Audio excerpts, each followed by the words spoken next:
My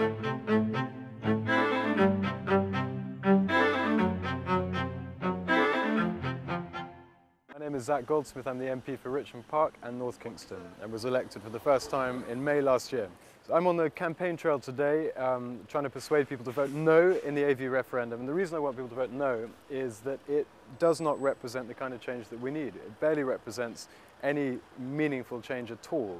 And I've been an MP now for a year. I thought beforehand that the system was flawed. I know as a matter of fact that it's completely dysfunctional, badly needs reform, but AV is not going to touch the issues that really most concern people. If you want to make MPs more responsive, if you want to get rid of the phenomenon of safe seats where MPs don't feel the pressure of voters daily as they do in a marginal seat, that's not going to be changed by AV. It's going to be changed by introduction of things like, for example, the recall mechanism, which means you can get rid of your representative, whether a councillor, MP, MEP, whoever it happens to be, if enough people sign a petition in between elections. And if we introduce that, I think we would electrify politics. And that's one of the main priorities that I have in Parliament. I'm introducing an amendment to the localism bill in relation to recalling councillors. And a few months later, when the time is appropriate, I'll be introducing a bill on recalling MPs. And I very much hope MPs will back me all the way. I can't guarantee they will, and that will require a bit of pressure from constituents.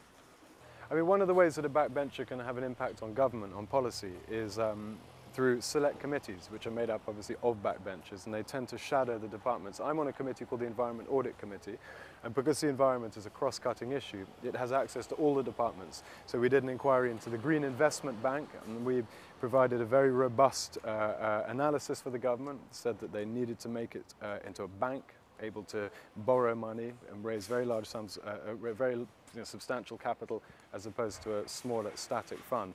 We half succeeded. We're doing an inquiry at the moment into international aid and hoping that the government will move further towards investing in renewing ecosystems as a means of alleviating the worst forms of poverty. So a marine protected area, for example, to boost fish stocks and livelihoods, those people who depend on fishing. For example, it's a really fascinating select committee. I think it's the most interesting one because it's not aligned purely with one of the departments.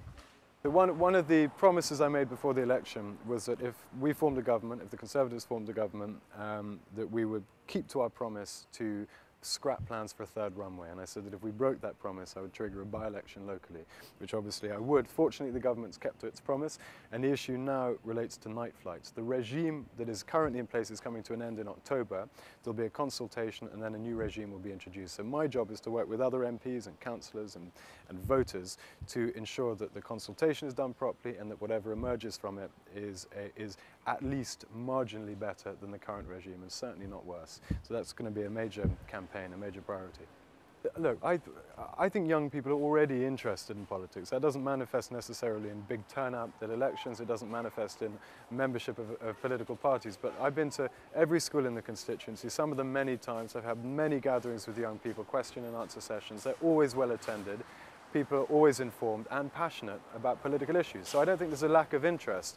I think there's a problem when it comes to getting people involved in the political process, as opposed to simply talking about political issues. I set up here a branch of Conservative Future.